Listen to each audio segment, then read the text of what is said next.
রোকেয়া হলে ছাত্রীরাও বলে তারা রাজাকার।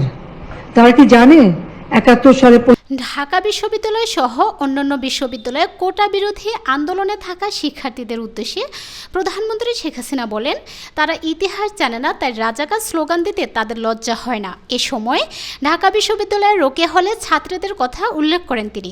সোমবার ১৫ জুলাই বেলা ১১টার দিকে প্রধানমন্ত্রীর কার্যালয়ে শাপলা হলে মন্ত্রণালয় বিভাগে ২০২৪-২৫ অর্থ বছরের বার্ষিক কর্মসম্পাদন চুক্তি স্বাক্ষর এবং বার্ষিক কর্মসম্পাদন চুক্তি ও শুদ্ধাচার পুরস্কার প্রদান অনুষ্ঠানে তিনি এসব কথা বলেন। প্রধানমন্ত্রী বলেন, কোটা বিরোধী আন্দোলনের নামে যারা নিজেদের রাজাকার বলতে লজ্জা পায় না, তারা কোন চেতনায় বিশ্বাস করে, তারা কি শিক্ষা পেয়েছে? দুর্নীতির বিরুদ্ধে জিরো টলারেন্স নীতি বাস্তবায়নের তাগিদ দিয়ে প্রধানমন্ত্রী বলেন, দুর্নীতি রোধে সরকারি কাজে স্বচ্ছতা ও জবাবদিহিতা নিশ্চিত করতে হবে।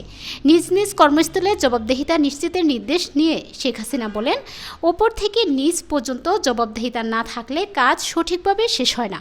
সুনির্দিষ্ট পরিকল্পনা নিয়ে এগুলির লক্ষ্যে পৌঁছানো সম্ভব। তিনি আরও বলেন, সব মন্ত্রণালয়ের নিজ দিকেও অনিয়ম দুর্নীতি হয়, এজন্য নজরদারি রাখতে হবে। সরকারি কাজে দুর্নীতি বন্ধ করতে হবে। স্বচ্ছতার সঙ্গে কাজ করলে